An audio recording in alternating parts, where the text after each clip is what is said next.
Bonjour à tous et bienvenue à vous qui passez par ici. Voici le premier épisode de mon podcast créatif dans lequel je vous parlerai de tricot et de couture principalement. Dans ce premier épisode, je vais tout simplement me présenter à vous et vous présenter mon univers créatif. Alors c'est parti! Alors tout d'abord, je m'appelle Mylène et je suis l'auteur du blog Mon étiquette me gratte, étiquette avec un H. Je suis également présente sur Instagram sous le pseudo Mi-Coton Mylène. Vous pouvez aussi me retrouver sur Ravelry sous le même pseudo.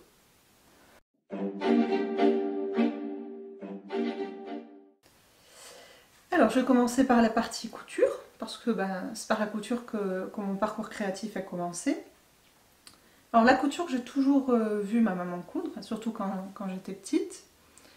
Et puis à un moment donné, après mon master, quand je me suis retrouvée en recherche d'emploi, j'étais pas loin de chez ma maman, et j'ai eu envie de m'y mettre, et j'ai surtout eu envie qu'elle m'apprenne. Alors j'ai fait des petites séances, j'allais chez elle, et puis elle m'apprenait 2-3 trucs, elle me prêtait sa machine, petit à petit, premier pas, et ça m'a donné tout de suite envie de m'y mettre. Et puis depuis, je couds. Ouais. Alors, à l'époque, il y avait tout à apprendre, l'utilisation de la machine notamment. Ouais, tout. Donc ma première création, sous les yeux attentifs de ma maman, ça a été ça. Petite trousse de toilette, ouais, un tissu très flashy, pour apprendre plusieurs choses, à utiliser la machine. Le matelassage pour apprendre à faire des coutures droites, à gancer aussi. Alors il y a plein de défauts, mais je vous promets, c'était le mieux que je puisse faire. C'était ultra dur pour moi à l'époque. Et puis après, pris à faire avec une doublure, puis poser le scratch. Alors, vous voyez, on voit quand même pas mal couture dépassée. C'est loin d'être parfait, mais j'apprenais à dresser la machine, quoi. Voilà. Alors après, pour les besoins professionnels, j'ai dû déménager, donc j'étais plus si près de ma maman et de nos petits ateliers couture, nos petits cours hebdomadaires. Donc j'ai décidé de m'acheter ma propre machine, ma toute première machine, et puis de m'y mettre, d'essayer d'appliquer ce que j'avais appris avec ma maman, puis après de compléter mon apprentissage avec internet, avec des vidéos, des blogs, etc. Et bon, je suis partie sur ce que je connaissais, donc j'ai commencé à faire quelques pièces Burda, parce que j'avais toujours vu ma maman coudre des modèles Burda. J'ai pas mal galéré, j'ai fait pas mal de tentatives, c'était pas super concluant. C'est pas ce qu'il y a de plus riche en explications Burda, hein, mais bon. Et puis après, j'ai commencé à découvrir d'autres façons de coudre, notamment avec les blogs, avec internet, et j'ai découvert la marque Direndo. Et donc, premier patron de Direndo que j'ai cousu, c'était un short châtaigne. Voilà, je pense que beaucoup d'entre vous connaissez. Et là, c'était un nouveau monde de couture qui s'ouvrait, qui me semblait plus accessible, parce que Direndo, c'est très bien expliqué. Et oui, mon premier short était portable, je l'ai porté, je le portais au travail et tout ça, j'avais pas honte, ça ressemblait vraiment à un vrai vêtement, c'était la première fois. Moi, je l'ai pas là, parce que de toute façon, je rentre plus dedans. Mais c'était ma première pièce. Et après, bah, j'ai voulu continuer. Et du coup, comme j'avais découvert cette marque, et qu'il y avait quand même déjà beaucoup de patrons qui étaient déjà sortis à l'époque, ben, il fallait que je rattrape tous ces modèles. Donc je suis restée sur cette marque, Direndo. Ça me convenait tout à fait. Voilà.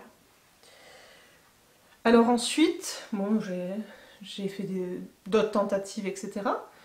La première pièce que je voudrais vous présenter, donc de chez Direndo. Alors c'est une robe, c'est... Voilà. C'est la robe Arum. Donc, toujours chez Direndo, donc. C'est le modèle le plus simple, avec un niveau 1. Voilà. Donc, qu'avec des coutures droites. C'est une robe toute simple, un peu cintrée, avec, je sais pas si on va voir, avec des découpes princesse, donc qui donne un style très raffiné. Et le tissu, c'est du tissu que j'avais acheté donc sur internet, sur le site Beau Graphique, mais il n'existe plus. C'est dommage parce que vraiment le tissu je le trouve magnifique. C'est un satin de coton, il est bio, il est super doux et depuis le temps le tissu il n'a pas du tout bougé quoi. Super beau. Alors Beau Graphique c'est dommage, ça n'existe plus, il se faisait vraiment de très joli tissu. J'ai encore un coupon que j'avais acheté en même temps, qui est super beau. Et là je le garde précieusement vraiment pour un beau projet parce que je sais que je ne le retrouverai pas ce tissu donc voilà, je le garde précieusement. Ça fait un moment que je l'ai mais j'attends d'avoir le projet idéal pour l'utiliser. Alors ensuite j'ai beaucoup cousu, donc toujours chez Direndo, vous allez voir que je suis très Direndo en fait. J'ai du mal à me détacher de cette marque parce que j'adhère beaucoup à tous leurs modèles. Et donc j'ai cousu plusieurs fois la jupe brume, donc la version courte. Donc je vais vous montrer ça. Alors, ma toute première version, c'est celle-ci, donc en marron. C'est un jersey romanite que j'avais acheté sur le site Butinette. Et je pense que pour le modèle, il est vraiment bien. Il est assez épais quand même. Donc la jupe, elle tombe bien. Elle est assez extensible, mais voilà, pas trop. Franchement, elle tombe bien. Le seul problème, c'est que ça fait un moment que je vous montre l'arrière. Voilà. Ça fait un moment que je l'ai cousue celle-là. Et le tissu, par contre, n'a pas du tout tenu le choc. Et ça bouloche partout. Voilà, c'est...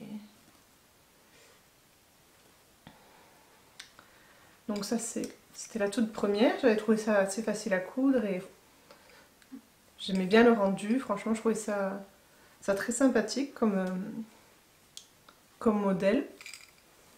Donc j'ai voulu la décliner en plusieurs couleurs.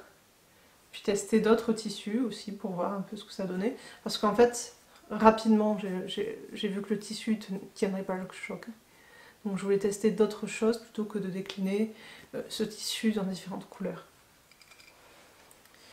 Donc les suivantes, j'ai acheté plusieurs tissus, plusieurs fois le même tissu mais dans des couleurs différentes. Alors c'est un jersey fin en coton que j'ai acheté sur tissu.net. Et j'ai décliné donc en plusieurs couleurs. C'est les mêmes. Voilà. Et donc qui est beaucoup plus fin que le premier, plus fluide aussi et plus extensible. Et par contre celle-là, en fait je les porte pas souvent parce que le tissu est tellement, je pense que c'est parce qu'il est tellement fluide, il remonte sur les collants. Alors du coup je me retrouve avec des mini-jupes vraiment mini. Donc pour le boulot ça le fait pas trop. C'est dommage parce que j'aimais bien les couleurs, je trouvais que ça pouvait faire plusieurs tenues différentes selon comment j'assortissais ça, donc dommage, mais je les porte pas souvent. Et après donc j'ai fait une dernière version, plus récemment, hop. Donc dans un verre kaki, là c'est un néoprène fin que j'ai acheté chez Little Fabric. Ah, il est super doux, je l'adore. Il est assez fin, ouais, voilà, pour un néoprène. Là, très agréable à coudre, à manipuler, franchement. Pas trop épais non plus, parce que avec ma machine j'ai un peu de mal avec les surépaisseurs. Mais non, là, franchement, ça allait nickel. Alors celle-ci, je l'ai un peu rallongée parce que c'était pour un événement un peu particulier. J'avais cousu pour soutenir ma thèse, en fait. Donc un oral 45 minutes, suivi de questions et tout ça. Donc je voulais une tenue un peu formelle, mais pas trop. Donc voilà, je choisis du kaki plutôt que du noir. Et du coup, j'ai quand même rallongé un petit peu pour que ça fasse un peu plus... Voilà. un peu plus sérieux, peut-être. Voilà. Donc ça, c'est le dernier modèle que j'ai réalisé. Et donc je la porte un peu plus souvent, celle-ci. Mais je trouve quand même que mon premier essai était plus concluant, en fait, dans le tissu marron. Celle-ci, donc elle tient, contrairement aux autres, elle remonte pas, ça y est, pas de souci. Mais je pense que du fait de l'épaisseur du tissu, ou de la couleur, je sais pas trop, je trouve qu'elle m'épaissit un peu plus, celle-là. Quand même, et comme j'ai des formes... j'ai pas mal de formes, voilà. Du coup, il n'y a pas forcément besoin d'en rajouter avec de la matière. Voilà. Alors, toujours dans la série d'Irène Do, les autres pièces que je vais vous présenter. Alors, ce sont deux pièces du patron Zéphyr. Alors, Zéphyr, c'est une robe, mais il y a aussi la version jupe plus crop top. Et donc, moi j'ai cousu d'abord une première version robe avec le décolleté en V. Donc, je vous montre ça.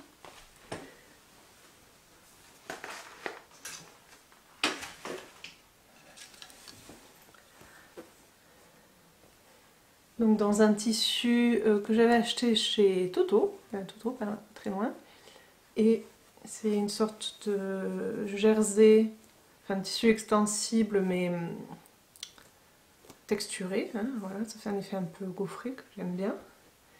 Là il est assez épais, et pareil il se travaillait super bien. Et cette robe, alors, c'est ma robe fétiche. C'est ma petite robe noire version bleu marine.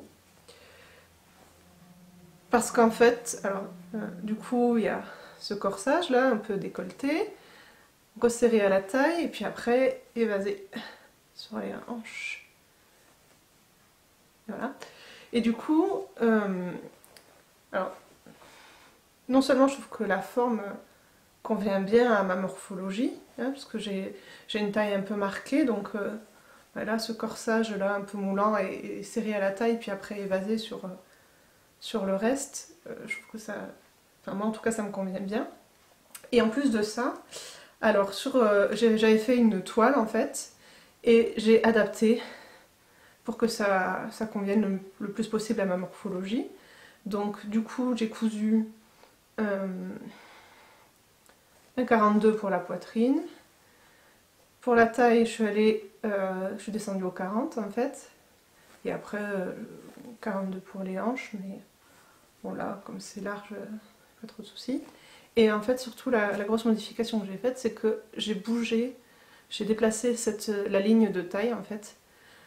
Je l'ai remontée parce que j'ai la taille marquée, mais j'ai la taille quand même qui est très haute, qui tombe là.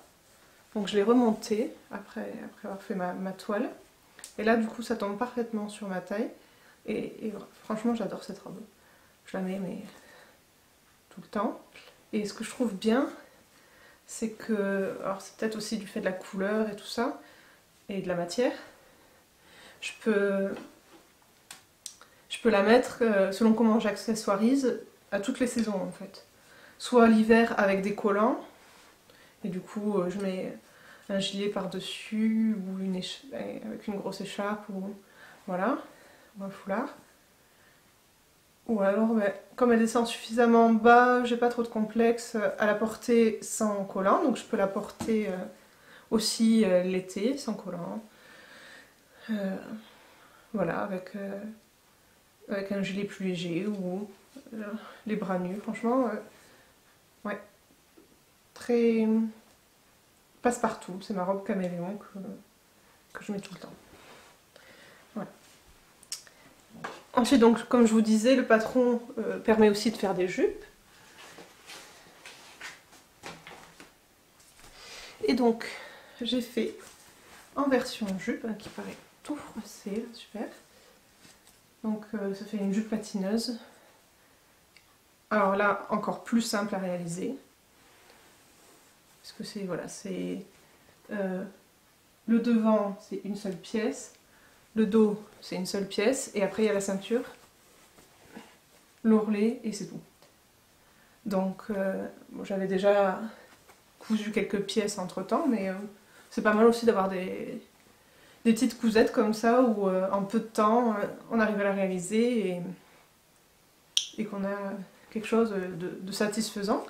Donc du coup, celle-ci, je l'ai faite, dans un tissu, c'est le même jersey néoprène que la jupe brume que j'ai faite en kaki, mais là, du coup, en noir. Et vraiment, super qualité, parce que cette jupe, c'est pareil que la robe en fait, je la porte tout le temps. Mais celle-là, je la porte que l'hiver avec des collants, parce que bon, quand même bien épaisse. Et alors, ce tissu, il est super doux. Donc du coup, je passe mon temps à caresser ma jupe quand je suis assise. Je caresse l'ourlet, franchement, il est super doux. Et il a tenu le coup. Et il s'abîme pas du tout, là, il bouloche pas du tout, donc toujours chez Little Fabric. De toute façon, j'adore ce site, ils ont vraiment des merveilles. Donc voilà.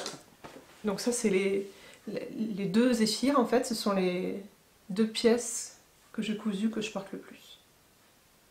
Voilà, elles sont faciles à porter, faciles à assortir avec d'autres vêtements qui sont pas cousus main. Et oui, confortables aussi. Parce que des fois, bon... Et puis, voilà, c'est vraiment des pièces, ouais, passe-partout. Les autres pièces que je vais vous présenter, alors c'est la monomaniaque de Direndo.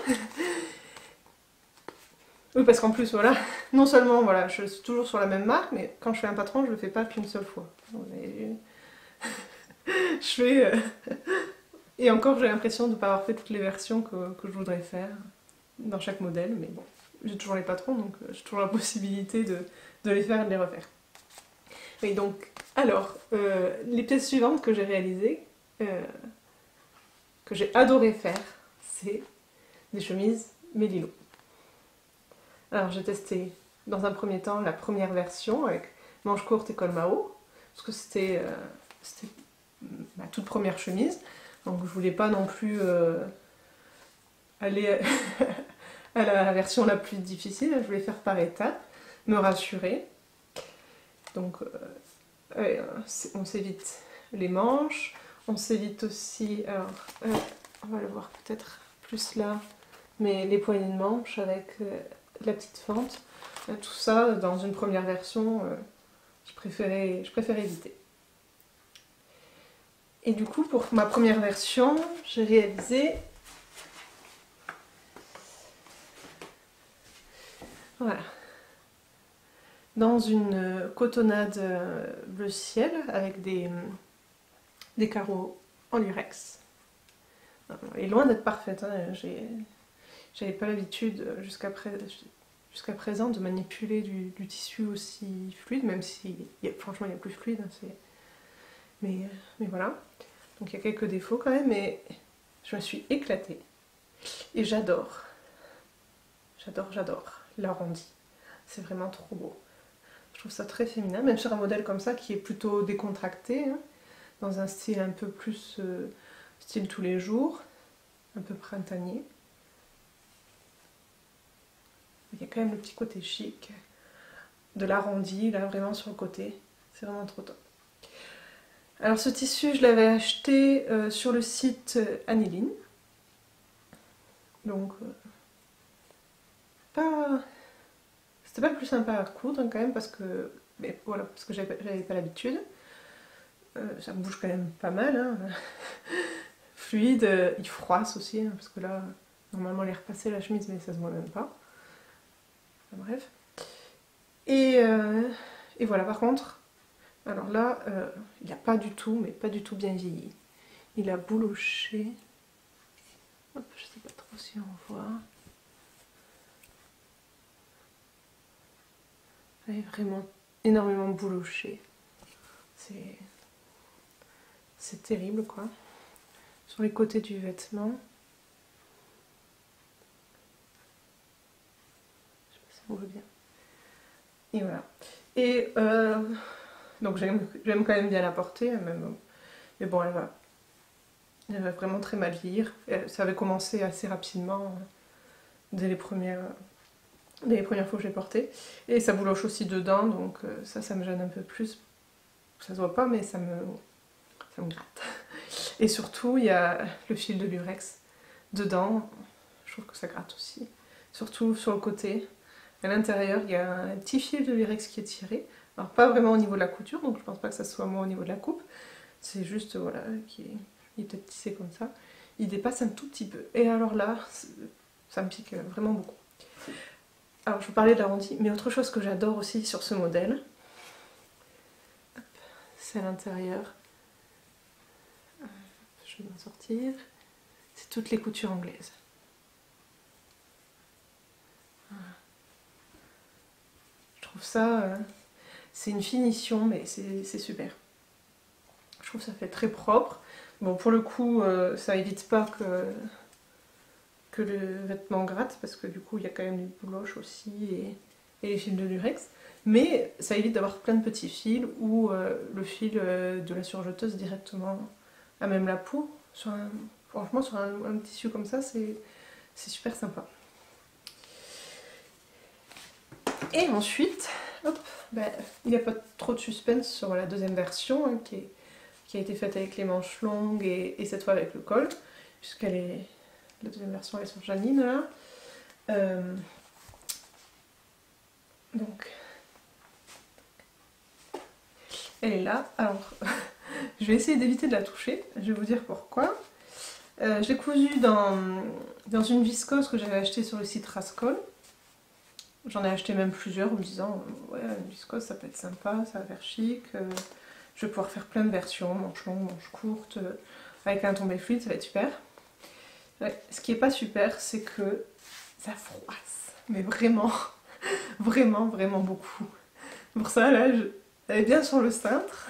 Je vais éviter de la toucher parce qu'elle a l'air déjà froissée alors qu'elle est repassée.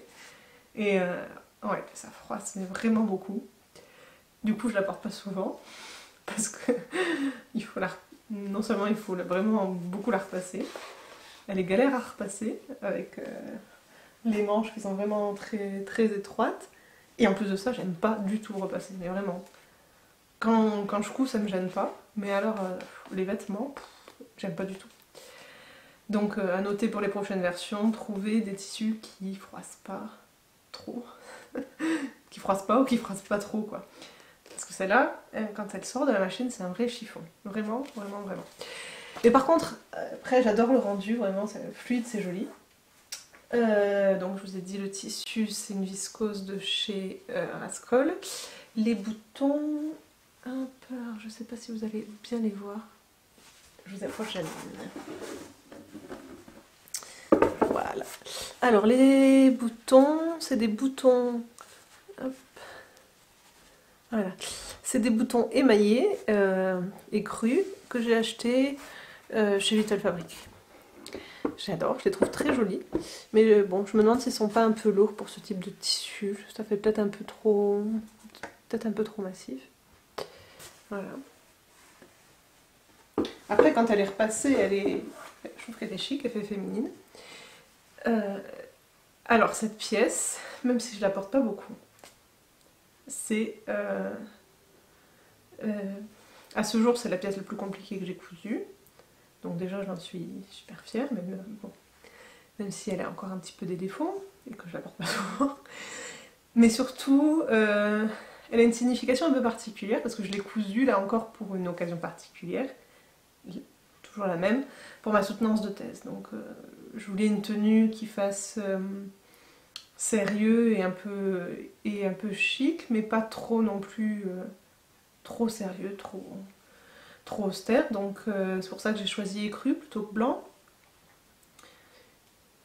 Voilà, avec quand même des boutons qui sont un peu fantaisie aussi. Et alors l'aventure de cette chemise, c'est que je l'ai cousue donc quelques semaines, quelques jours peut-être, avant le jour J, avant ma soutenance devant le jury. Et donc, si j'ai voulu coudre ma tenue plutôt que d'en acheter une, c'était surtout pour m'occuper l'esprit, parce que j'étais stressée. De toute façon, je suis tout le temps stressée, je suis une grande stressée. Et donc, comme il y avait beaucoup à faire sur cette chemise, ça m'a bien occupé l'esprit. Et elle a vraiment bien joué son rôle de couture anti-stress. C'était vraiment bien. Mais par contre, à la fin, elle a relevé le niveau de stress parce que du coup, quand je couds, après, je lave toujours une première fois mes pièces avant de les porter. Et donc après le premier lavage, ça allait, sauf qu'il restait encore quelques traces de craie à certains endroits. Ça me gênait, même si ça se voyait pas beaucoup, c'était sur l'intérieur. Ça me gênait, puis j'avais encore un peu le temps de la laver, de la repasser, tout ça avant la soutenance, donc je voulais qu'elle soit parfaite. Peut-être qu'avec le stress aussi, je faisais une obsession, enfin voilà. Et donc, comme il y avait quelques traces de craie, je l'ai relavée une deuxième fois. Toute seule, hein, pourtant, dans la machine. Mais alors, elle est ressortie. Toutes les parties un peu épaisses, donc la pâte de boutonnage. Peut-être que ça se voit encore un peu. Les poignées de manche, le col, bien sûr, la poche. Tout est ressorti, mais violet. Violet rose. Toutes les parties en surépaisseur. C'était vraiment pas beau du tout. En grosse panique, en stress, en me disant voilà, maintenant j'ai plus le temps de recoudre autre chose, j'ai pas envie d'aller faire les magasins pour avoir ma tenue pour le jour J, puis voilà, j'ai passé du temps, ma pièce elle est foutue et tout ça.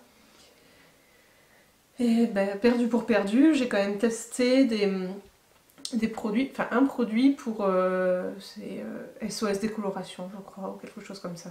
Ça a quand même bien marché, ça fait partir le violet.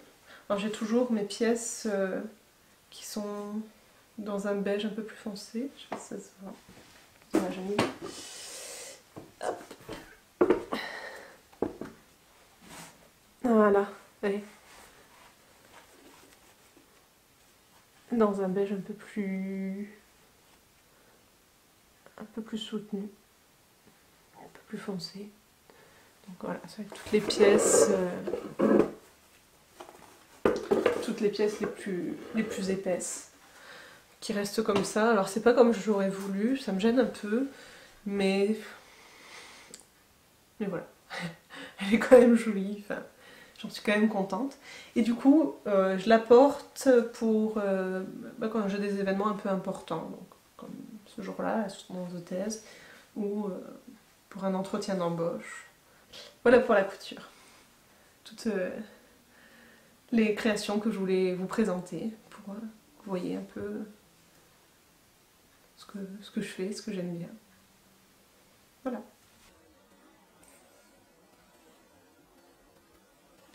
Alors, parlons tricot maintenant. Le tricot, pour moi, c'est bien plus récent.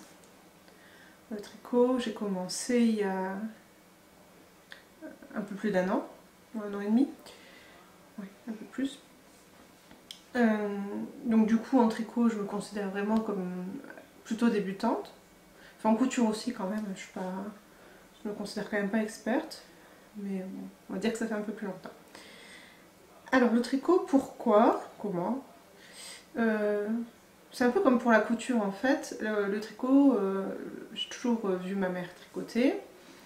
Ma grand-mère aussi tricote beaucoup. Donc du coup, la laine, les aiguilles, tout ça, maille droit, maille envers, ça reste assez familier. Plusieurs fois j'ai essayé avec ma maman d'apprendre, donc elle m'a appris les mailles, jersey, point mousse, tout ça. Elle a essayé de m'apprendre, j'arrivais à faire quelques rangs, puis un peu plus. Mais je suis jamais allée beaucoup plus loin. Parce que... Alors j'aimais bien l'activité en elle-même, on va dire. Mais j'aimais pas, ou j'avais pas vraiment d'attrait pour le résultat final que je pouvais espérer obtenir. J'avais l'impression que avec le tricot, je pouvais faire des gros pulls qui grattent, pas très jolis, des couleurs un peu improbables, qu'on porterait pas dans la vraie vie. On trouve joli comme ça en pelote, mais voilà, qu'on porterait jamais. Bref, voilà, plusieurs tentatives, mais qui n'ont jamais abouti. Voilà. Mais j'avais aimé quand même l'activité, et je pense que c'est resté quand même dans un coin de ma tête, on va dire. Et puis après, c'est plus avec le monde de la couture finalement que je suis arrivée au tricot. Donc j'avais commencé à regarder des blogs, j'ai suivi mes premiers podcasts et je voyais des jolies choses qui se faisaient en couture bien sûr, donc qui me donnaient envie de continuer, mais aussi en tricot. Donc, je me suis dit quand même, finalement on peut faire des jolies choses en tricot, c'est pas forcément le gros pull qui gratte, qui ressemble à rien. Enfin, on a peut-être tous l'image du Père Noël est une ordure, mais enfin, peut-être pas, mais voilà. Disons que l'image du tricot, du fait main, était redorée avec les blogs et tout ça. Et notamment donc tout le monde, je pense, connaît, avec le blog de Liz Taylor, et puis après son podcast. J'ai vu qu'elle faisait de jolies pièces et tout ça, que j'imaginais bien pouvoir porter en fait, alors que jusqu'à présent je m'imaginais pas trop porter des pulls en laine. Tout ça. Après, c'était tentant de voir sur les blogs ces jolies choses, alors ça paraissait peut-être inaccessible, mais j'avais envie d'essayer. Et autre chose aussi, c'est que cette envie est arrivée juste après ma soutenance de thèse. Donc, on a déjà parlé avec ma fameuse chemise et aussi avec la jupe brume. Je parle un peu peut-être que de ça, mais ça a été aussi un tournant pour ma vie créative, on va dire. Et donc, après ma soutenance, donc j'avais eu un gros pic de stress, on va dire, j'avais tout donné pour la dernière ligne droite et pour essayer de faire une présentation qui soit à la hauteur des travaux que j'avais menés pendant 3 ans, donc voilà, je voulais bien faire. Et donc après, j'ai eu un petit coup de mou, un petit coup de... Pas forcément de fatigue, mais voilà, une petite baisse de régime, on va dire. Et j'avais pas envie de coudre. Voilà, j'avais cousu une grosse pièce, la chemise, j'avais moins envie de coudre, et pourtant j'avais du temps, puisqu'après la thèse, j'ai pas trouvé tout de suite de premier poste. Donc j'avais du temps, je voulais faire quelque chose, mais j'arrivais pas à me mettre à la couture en fait. Donc j'ai regardé de plus en plus de vidéos, de podcasts, des blogs et tout ça, donc ça m'a motivée pour me mettre au tricot. Donc, dans les premières pièces que j'ai tricotées, on va dire la première pièce que j'ai terminée, c'est un bonnet. Alors, je vous montre ici, mais c'est pas le tout premier que j'ai terminé. Le tout premier que j'ai terminé, c'est exactement le même. Hop là, je vais vous montrer un peu mieux. Hop. Donc c'est le Dragonfly Hat de Rory Locatelli. Donc un modèle qu'on a pas mal vu quand même. Donc c'était exactement le même mais dans une autre couleur, dans des tons un peu plus noirs. Noir et nuance de gris. Donc c'était en Madeline Tosh Decay. Alors, voilà. Voilà. En Decay, alors là c'est Composition Book Grey. Ouais, c'est ça. Donc c'est celui-ci. Et le premier que j'avais fait en fait c'était coloris, je pense, Dark Panther. Que j'avais fait en cadeau pour ma petite soeur pour son anniversaire. Juste après j'ai fait celui-ci. Et en troisième j'en ai fait un donc dans des coloris noirs avec des nuances de rouge rose, je me souviens plus trop. La couleur c'était... je sais plus. Je sais plus.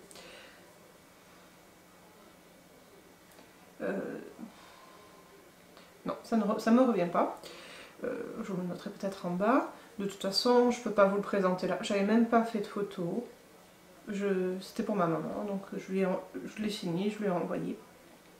J'ai que celui-ci. Les deux autres, j'avais même pas pensé à faire de photo pour garder une trace. Mais bon, c'est voilà, le même modèle, juste dans des couleurs différentes. Alors,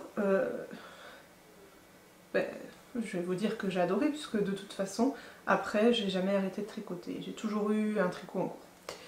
Ah, il y a peut-être un peu des poils de chat. Vous verrez que la plupart de mes ouvrages, que ce soit en couture ou en tricot, enfin surtout en tricot, il y a toujours un certain pourcentage d'une fibre animale, on va dire, de mon chat. Vous avez une petite apparition tout à l'heure. Légère apparition, on va dire. Donc voilà, ça c'était mes premières pièces, c'était 3 bonnets comme ça. Donc, qui rendent énormément avec la dentelle, je trouve, ça fait vraiment un effet. Enfin, ça fait pas du tout, regardez, c'est moi qui l'ai fait, il y a des fils qui dépassent partout, c'est des grosses mailles, c'est pas beau, non, je trouve que ça fait c'est moi qui l'ai fait. Et j'ai envie de le dire à tout le monde, parce que ça fait joli. Ouais, cet effet de dentelle, là, je trouve que ça rend très bien. Et j'étais super fière de mes premiers bonnets. Et celui-ci, en plus, je l'aime beaucoup. Il allait avec moi en vacances en Écosse, donc chaque fois que je le vois maintenant, il me rappelle l'Écosse. Le seul truc, c'est que ça a beau être du mérino, moi j'ai encore froid avec ça. Parce que à cause de la dentelle, là, il y a des endroits, c'est un peu, voilà, c'est un peu ajouré. Je sais pas si on peut voir. Voilà, c'est un peu ajouré à certains endroits. Et du coup, ben, il y a le vent qui passe, qui vient dans mes oreilles. Donc il faut que j'en fasse un autre qui protégerait un peu plus mes oreilles. Voilà.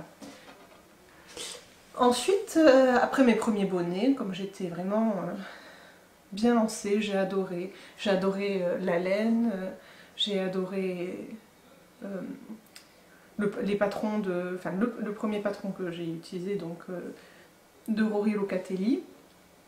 C'est en anglais, mais j'ai trouvé...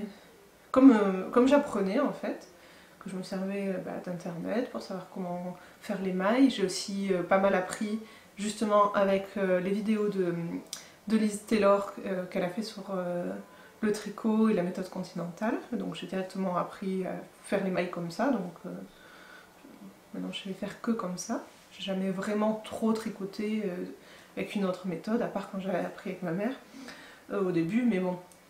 Comme c'était pas vraiment resté, que j'avais pas pratiqué, j'ai pas été déstabilisée de changer de méthode, donc voilà, j'ai appris comme ça. Et comme j'apprenais, que ce soit en français ou en anglais, bah, pour moi peu importe, hein, sauf que j'apprenais que knit ou pearl, ça se tricote comme ci ou comme ça, plutôt que d'apprendre maille endroit, maille envers. Et après les équivalences en français, ça vient petit à petit. Bon, et voilà. Donc comme j'avais bien accroché, je me suis dit que j'allais passer à l'étape supérieure, essayer de faire une grosse pièce. Donc en monomaniaque, comme j'aime bien un créateur, je reste fidèle à ce créateur, à cette créatrice, donc Rory Locatelli. Et la pièce suivante que j'ai tricotée, c'est celle-ci. Voilà. Une jolie torsade au milieu, avec un joli détail sur le côté. Et donc, c'est le modèle Bello de Rory Locatelli, évidemment, que j'ai tricoté, alors, toujours en Macintosh, voilà, Merino Light, voilà, coloris, je ne sais pas si on voit bien ce qui est écrit à la main, calligraphie. Alors, comment ça s'est passé? Ça s'est plutôt bien passé. J'ai suivi sagement les étapes comme elles venaient. Aveuglément, on va dire, le patron, parce que je savais pas à quoi ça allait me mener, donc petit à petit, étape par étape, je suivais le patron, sans a priori sur ce que je devais obtenir. Voilà, je faisais une confiance aveugle en la créatrice, et puis je me suis dit on verra à la fin ce que ça va donner. De toute façon, j'y connais rien, donc on verra. Alors le seul truc, c'est que ça se voit peut-être, oui, ça se voit quand même pas mal. C'est, je savais pas qu'il fallait alterner les échos au départ, et donc on voit là quand même une bonne démarcation en plein milieu de la poitrine. Alors, comme je tricote surtout le soir en lumière artificielle, je l'avais pas vu tout de suite. Je m'en suis rendu compte quand ça démarquait bien, c'est-à-dire que quand j'avais fait une bonne, oui, voilà, à peu près là, après quoi, vraiment une bonne longueur en dessous pour que ça démarque bien, et quand bien sûr j'ai commencé à tricoter un jour où il y avait un peu plus de lumière naturelle, je pense, et là j'ai vu, et non, je me suis dit c'est pas possible, si je reditricote tout ça pour enlever ça, cette démarcation, j'arriverai jamais à me remotiver. C'est la première pièce que je faisais, c'est de la laine assez fine, j'ai tricoté en petite aiguille, je sais plus si c'était 3,5 ou 3,75, peut-être 3,5, oui. Donc ça monte pas très vite. Pour une première pièce, non, je me suis dit, si tu détricotes, tu reprendras jamais. Donc j'ai continué malgré tout, en me disant peut-être que je faisais une obsession dessus et que ça se verrait pas. J'ai pris des photos, j'ai montré à des copines, donc il y en a certaines qui me disaient ouais, il y a une démarcation là. Ah non. Bon, tant pis, ça se voyait, mais c'est pas grave. Petit défaut aussi du fait main. Et puis bon, après sur le reste, donc sur les manches et sur le reste du corps, j'ai alterné la laine qui me restait pour être sûre de ne pas avoir d'autres effets de bande comme ça. Bon, c'est un peu dommage, mais c'est pas grave. C'est le premier, et puis bon. Voilà, ça a sa petite particularité, on va dire. Et bon, je le porte, ça me pose pas trop de soucis. Maintenant, si je fais une nouvelle pièce, j'accepterai plus trop peut-être ce genre de choses. Voilà, j'aimerais pas trop qu'il y ait des nuances, ça me gêne pas, mais voilà, une bande comme ça, maintenant, je pense que je déferai. Donc voilà. Alors, une fois que j'avais presque fini celui-ci, je me suis dit, on va pas s'arrêter dans cette belle lancée, on va dire. J'ai tout de suite commandé une nouvelle laine. Je me suis dit, le temps de la recevoir et tout ça, j'aurai fini mon petit Bello.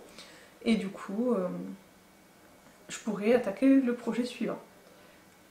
Donc, le projet suivant, une fois que j'ai tricoté mon échantillon, avant même d'avoir fini celui-ci en fait, je pensais qu'à ça, parce que la laine, elle était absolument sublime.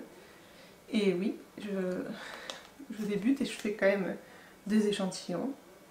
J'ai vu que partout sur les blogs, dans les podcasts, tout le monde disait que c'était essentiel. Alors je me suis dit, on va commencer avec des bonnes habitudes, et je fais tout le temps des échantillons. Et donc avec ce premier échantillon, c'est la laine La Féfile, coloris au nez moutarde. Voilà. Et au nez moutarde, il est là. Ouais, je l'adore. J'ai adoré la couleur tout de suite. Dès que j'ai reçu les écheveaux, je me suis dit, il faut que je fasse mon échantillon. Et à partir du moment où j'ai fait mon échantillon, je ne pensais plus qu'à ça. Et ça m'a peut-être boosté pour finir mon vélo. Parce que je ne voulais pas avoir deux projets en même temps. Et j'avais hâte de pouvoir tricoter cette laine. C'est surtout la couleur, quoi.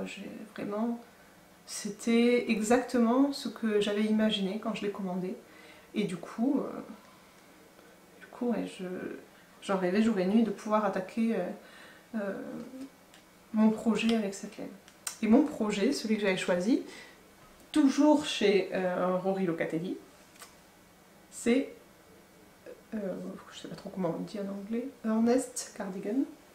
Voilà. Alors, Janine, si tu veux bien t'approcher.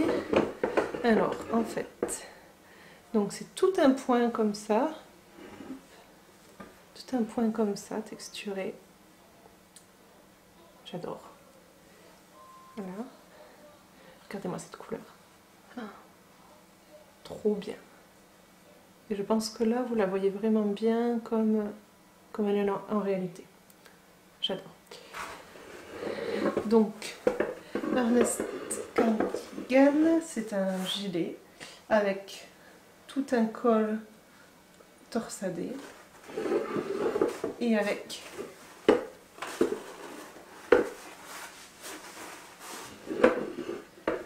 tout un dos aussi torsadé et toujours avec ce point texturé sublime. Alors ça a été long parce que là je l'ai tricoté en 3,25. Pardon pour le bruit. Ouais, j'ai tricoté en 3,25. C'est ce qui me donnait le rendu le plus satisfaisant au niveau de mes mailles. Je trouvais que c'était le plus joli quand j'ai fait mon échantillon. J'ai testé, en fait j'ai fait plusieurs échantillons avec différentes aiguilles. Par contre, en termes de dimension, mon échantillon ne collait pas du tout. Donc du coup j'ai dû tricoter une taille bien plus grande pour obtenir la taille que je voulais. Voilà, je crois que j'ai fait du XL. Et je l'adore. Je trouve qu'il... Enfin, ça va bien avec les vêtements que j'aime bien porter. Donc je trouve qu'il va particulièrement bien avec ma robe Zéphyr que je vous ai montré tout à l'heure, qui est bleu marine. Je trouve que bleu marine, moutarde, c'est top. Donc je l'adore. Pour l'instant, c'est ma pièce préférée tricotée. Donc voilà. Ensuite, j'ai fini un petit moment déjà. Je tricote aussi des chaussettes. J'ai vu que beaucoup de podcasteuses tricotaient des chaussettes. Alors, au début, je comprenais pas l'intérêt, pour être honnête. Et puis après, j'ai eu envie de m'y mettre quand même. Alors, pour tester au moins la technique, donc j'ai fait une première paire. Voilà, pour moi. Ouais, et puis je trouvais ça fun en fait à faire. Pour moi, pour l'instant en tout cas, j'ai que cette paire là de toute façon, je les porte qu'en intérieur. Que voilà, quand je suis chez moi en tenue tranquille, voilà, je traîne avec ces chaussettes là. Ça tient bien chaud aux pieds, c'est chouette. Mais j'ai un peu peur de mettre ça dans mes chaussures et que mes chaussures déteignent sur les chaussettes. Voilà. Bon. Et j'en ai aussi tricoté en cadeau. Donc pour ma belle-sœur, donc la sœur de mon chéri, et puis pour ma belle Tati, donc la tante de mon chéri. Donc je vais vous incruster une photo. Et donc il y a sur chacune d'elles de la hedgehog fiber coloris cristal, donc c'est le gris que vous retrouvez sur les deux paires. Puis après, il y a aussi, donc toujours Hedgehog Fiber, soc, c'est ça? Oui, Hedgehog Fiber, à l'endroit ça sera mieux, un soc, et coloris, hop là, Bubble, donc c'est le bleu, vert, avec plein de petites nuances, là que vous retrouvez aussi sur les deux paires. Donc voilà, je me suis prise au jeu des chaussettes, et la dernière en date, donc toujours en Hedgehog Fiber, coloris Hula Hoop, donc qui est ce rose fuchsia, jaune, voilà, mélange très flashy de couleurs. Et pour des chaussettes, j'adore en fait. C'est trop. C'est plein de joie, j'aime beaucoup. Et enfin, j'ai aussi cédé à la folie des châles. J'ai tricoté le châle, énormément tricoté, le mascotte de Justina Lorkowska, en cadeau pour ma petite sœur. Donc là pareil, je l'ai pas là, mais je vais vous incruster une petite photo. Donc tricoté en Madeleine Toche aussi. Voilà pour la partie tricot. Pour terminer cette toute première vidéo, j'aimerais tout d'abord vous remercier si vous êtes arrivé jusqu'ici. Alors c'est la toute première, donc je ne vais pas pouvoir promettre que j'en ferai plein très régulièrement et tout ça. Je ne sais pas encore quel rythme je vais pouvoir tenir. D'autant que là je vous ai présenté des pièces que j'avais déjà faites, pour certaines depuis un moment, un peu pour retracer l'historique dans ma démarche créative. Dans le prochain épisode, j'envisage de vous présenter des pièces plus récentes que je viens de finir, que ce soit en couture ou en tricot, hein, voilà, que ça soit un peu plus actuel. En tout cas, je me suis beaucoup amusée à parler toute seule devant ma caméra. C'est pas facile, mais c'est un exercice assez marrant. Et je trouve que c'est sympa d'avoir un média supplémentaire pour s'exprimer, pour partager ce que l'on fait, nos réalisations. Et j'avais envie de me prêter au jeu. Donc voilà, si vous êtes arrivé jusqu'ici, je vous remercie et j'espère que ça vous aura plu. Et je vous dis à très bientôt. Allez, ciao!